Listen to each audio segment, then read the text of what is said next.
my YouTube channel. Today I've decided to talk to you more about the single speed mountain bike.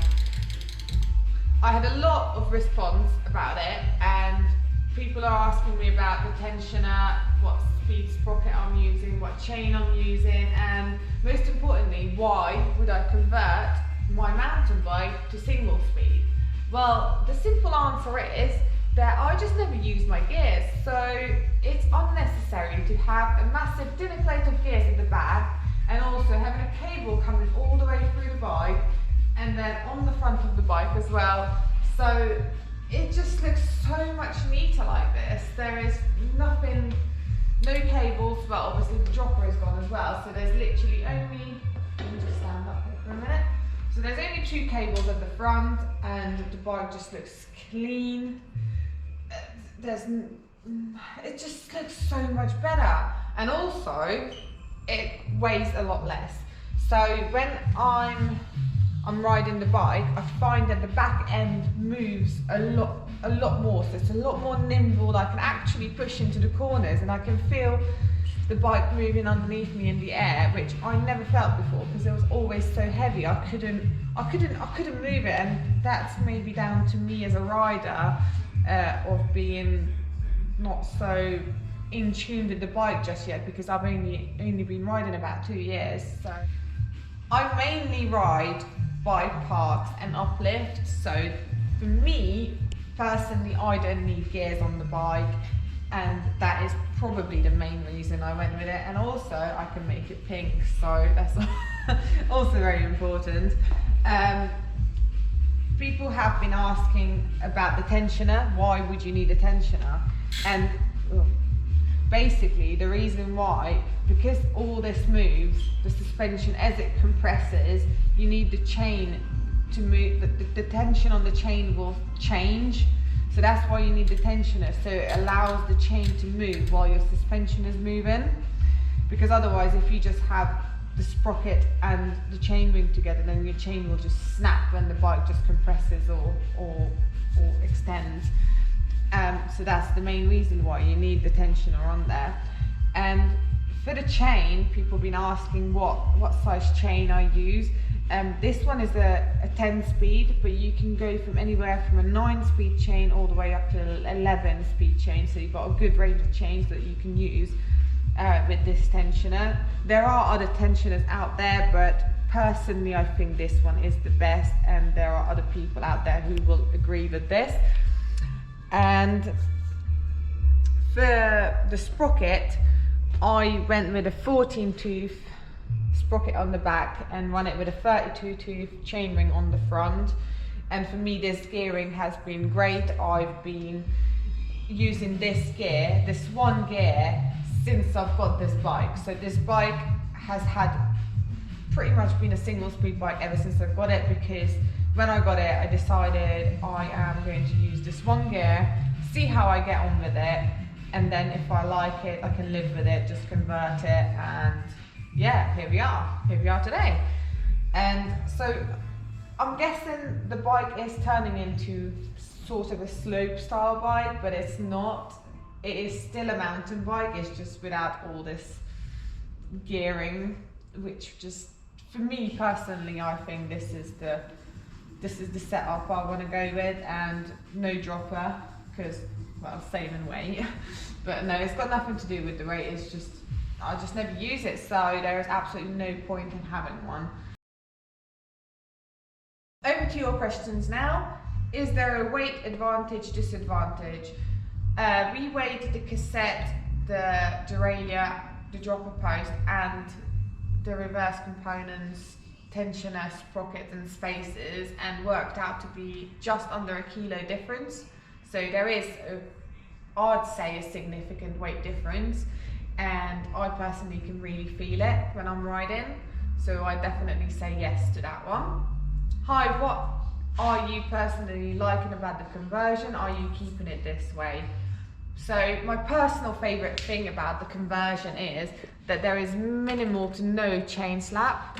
I mean, if you're going over some really rough stuff, then yes, you're going to get chain slap, but most of the time to what I'm riding, I hardly get any of this chain slap going on now. So it's brilliant. That's probably my favorite thing about it, and also how clean the bike just looks without anything on the front of it.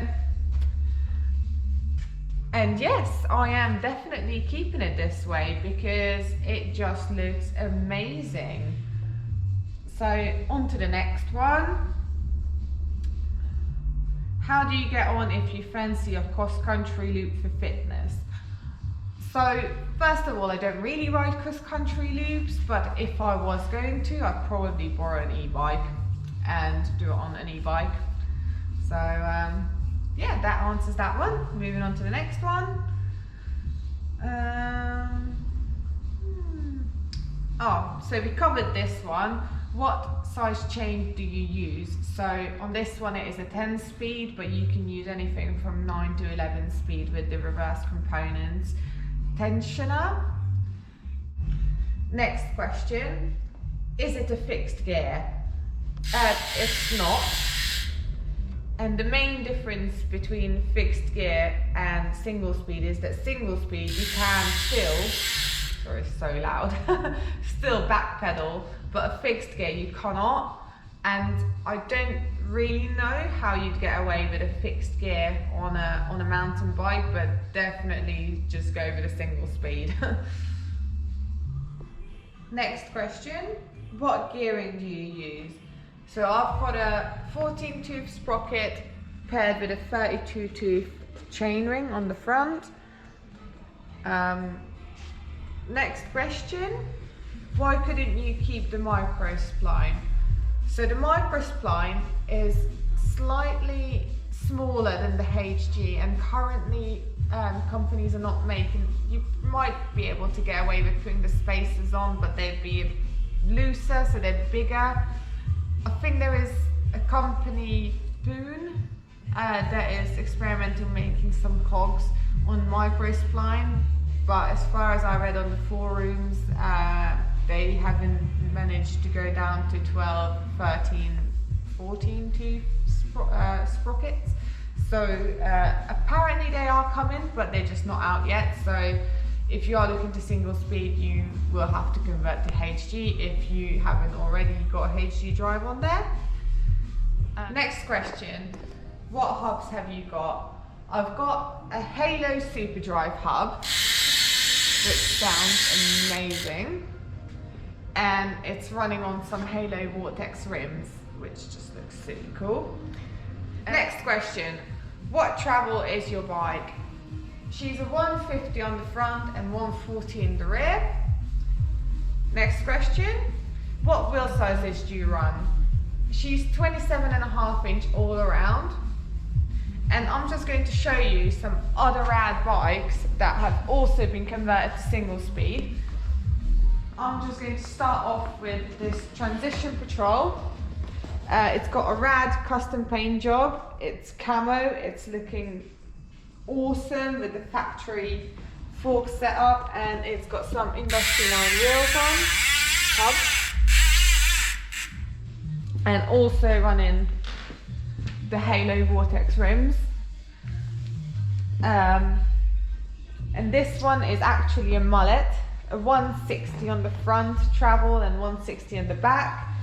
This is pretty much your perfect all-around bike. You can take it downhilling, you can take it around jumps. It is just rad and sick.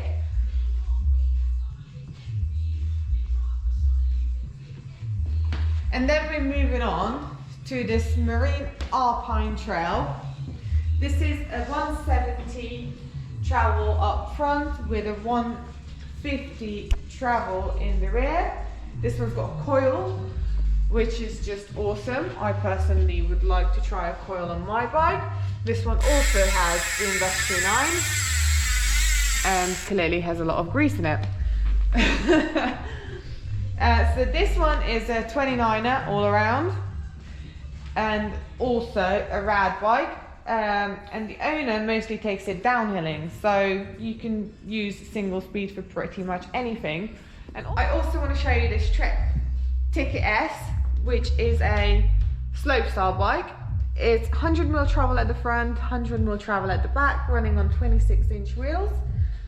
because it's a full suspension bike as well, it still needs the tensioner. So I hope you guys enjoyed this video and all these rad bikes. And don't forget to like and subscribe, and see you in the next one. Next question. What wheel size is...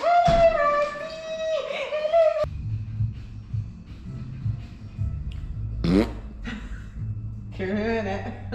Killing it. Next question.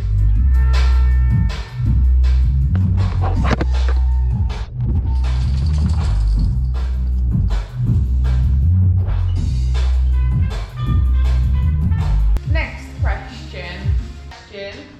Ah, dude.